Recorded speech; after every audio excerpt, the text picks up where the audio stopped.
David Bossie wrote that, and David Bossie joins me now. Welcome back, David. Good to see you again. How you doing? Oh, thanks for having me back. Appreciate it. Okay, you said this Biden COVID surprise coming. What's the surprise?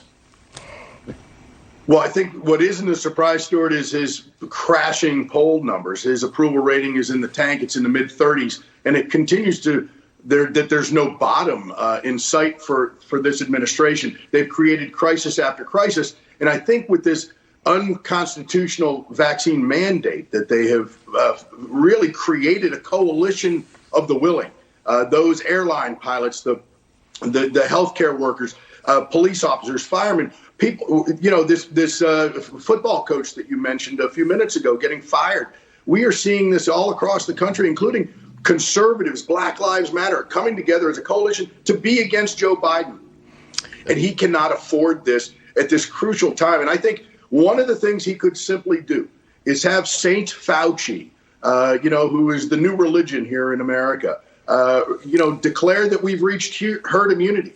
And I think that it is not difficult for them to try to make the case. Do you think that would be a way out, an off-ramp for the vaccine mandate? Have Fauci declare, we got herd immunity, so there's no more mandate. That's highly unlikely, David. It's unlikely, but what is also unlikely is them continuing down the same path. And this path is a dangerous one for this administration. They have one crisis that they've created after another, and it is their own doing.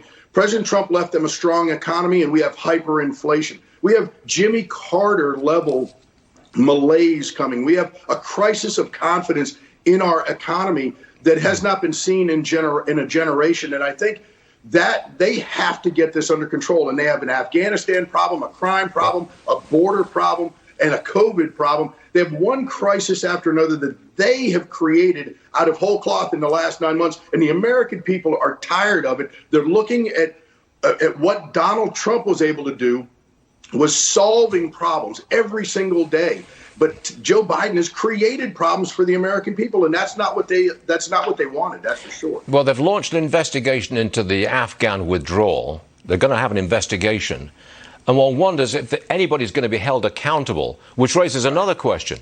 I mean, could the president change course by holding somebody accountable, not necessarily himself, for Afghanistan, holding somebody accountable, maybe the transportation secretary for the supply chain crisis, hold them accountable by firing them? Would that be a course change that really would change the course of his polls?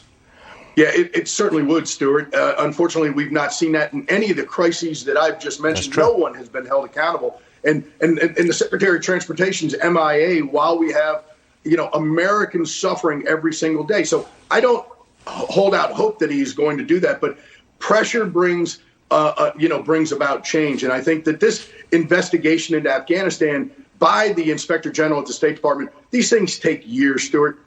No one's going to know what ends up happening with that report. You look at the Horowitz report during the Trump administration.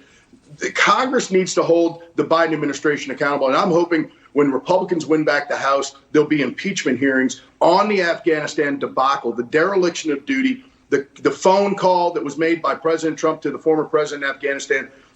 There is a host of issues that must be investigated, including leaving all of the equipment and the decisions that cost 13 Americans their lives, and leaving hundreds and hundreds of Americans behind. It really the American people deserve the answers, and we haven't gotten them yet. You've got to win back the House to make that happen, David.